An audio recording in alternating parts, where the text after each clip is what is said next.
I just want to talk about first things first. What I heard LeBron James say last week. Mm. You know, year 21, LeBron, he's still performing at a high level. He went to the Miami Heat. They went back to his old stomping grounds and passed up a game-winning shot to hit Cam Reddish in the corner.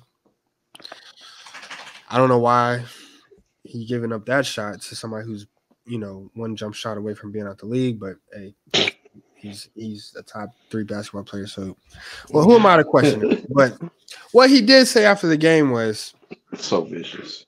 Without his stint in Miami, he would still be the same. He would still have the same career. Like, he would still be LeBron. He still would be LeBron James. Is that fair to say?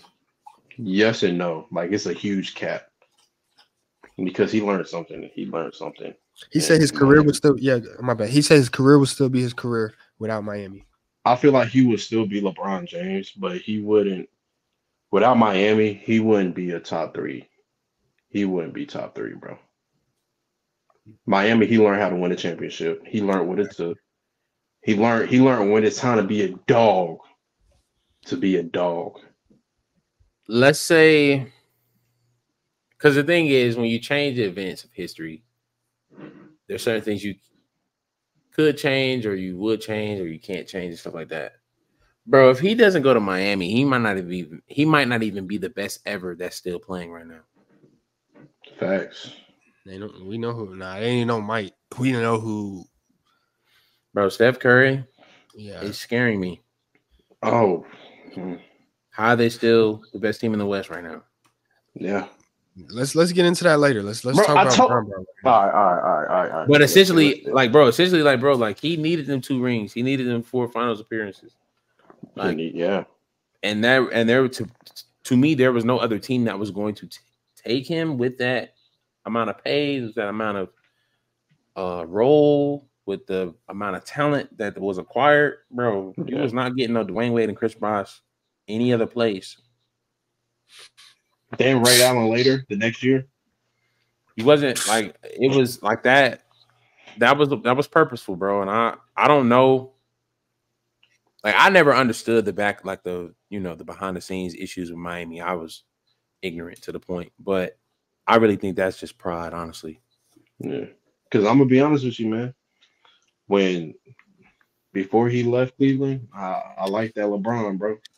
But when he got to Miami, I think that's my favorite LeBron right there. Not only because of the shoes, the shoes was fire, but bro, the way he was playing, bro, in Miami, it was just like, yeah, I'm him. I'm actually him. He definitely flipped the switch. I'm actually him. Everybody move. I'm him. It's like, bro, I do think I will say this though. His accolades aside from the rings would still be there though. So like, he still had them. He still had the most points of all time. Oh yeah. I actually agree with that. Because Brando, he's healthy. He's a healthy guy, bro. Healthy guy. He will stay healthy. He's going to get he got his buckets along D-Wade. He was going to get his buckets along Ilgauskas while staying in Cleveland, bro. He was going to get them points. So I do agree with that. That's if he plays 20 plus years. I mean, it's you think he wouldn't have lasted that this long if he didn't go? The rings definitely elongate your career. So like, I respect. It's hard to say he wouldn't have because Karl Malone did it. Ooh, he's number 2. But the ring, like Melo, there's no reason Melo should have went out the way he did. But because he had no rings, he had to take back seats every time he switched teams. He had to take back seats. And his points, things like that. So like LeBron would have been jumping around, but he was gonna have to take some back seats eventually at one point. Yeah. Well, let me ask y'all this: do y'all think without him being in Miami, he gets a ring in Cleveland? Eventually, he gets that ring in Cleveland. Absolutely not. Thank you. That's where I'm going. He learned so much in Miami, bro. I feel like he learned so much. That is true. I forgot. LeBron was a totally different player. That is very true. He learned. He grew into like the man in Miami. I mean, he had his moments first time in Cleveland, like the 25 points in Detroit. He took them to the finals. He had moments, but he didn't have the factor. He didn't have the it factor. Like, let's just be honest. He didn't. There's only one Game 6, Bron. He literally has to stare that we will never forget. Like to me, that's his most defining moment in his NBA career. And it wasn't even a championship. I mean, like shit wasn't on the line. And that was his. That's the moment I'll never forget, honestly. Yeah, because he got to Miami and still showed his ways. Like the first year, like he still showed. Yeah, he wasn't ready. So that is very true. If you're going off the statement that like he wouldn't have won no ring if he stayed in Cleveland, or like Preston said, there was nowhere else he could have went and got the help he got. So that's very fair. But I think eventually, some point, he's gonna have to take some back seats, like without the rings. Carmelo had to do it. Carmelo tried to come play with Shaq and Kobe in the middle of their prime. We saw Melo. He's a 30,000 point scorer. Had to take back seats.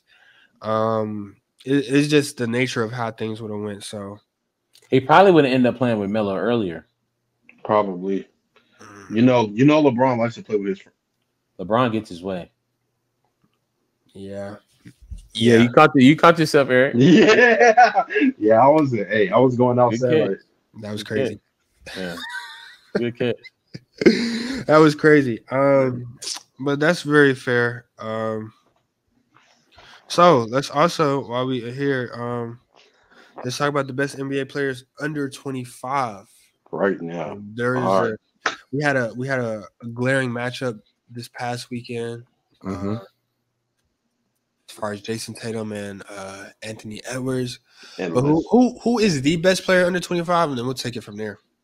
Anthony Edwards right now. Right now? Under 25 right now. Crazy. 25 and under, my bad. Yeah. Because Jason Tatum, is he 26 now? I'm not sure. I'm looking it up now. No, he got to be 98. No, Jason Tatum same age as us, or same age as me. He's 25. He can't. Best NBA players. I'm not. All right, let's think about it for a second. When we were younger, NBA ball players, we seen them like we looked up to them, right? We chill. You ain't gotta do that. Now we grown men, bro. And we in the club at the bar.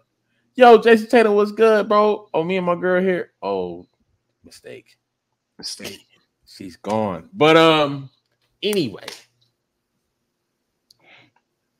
I like the Anthony Edwards pick, but I don't want to say right now because I don't believe it at this moment. We know who he gonna pick. I'm picking Luka, bro. For sure. I can't help it. You got to.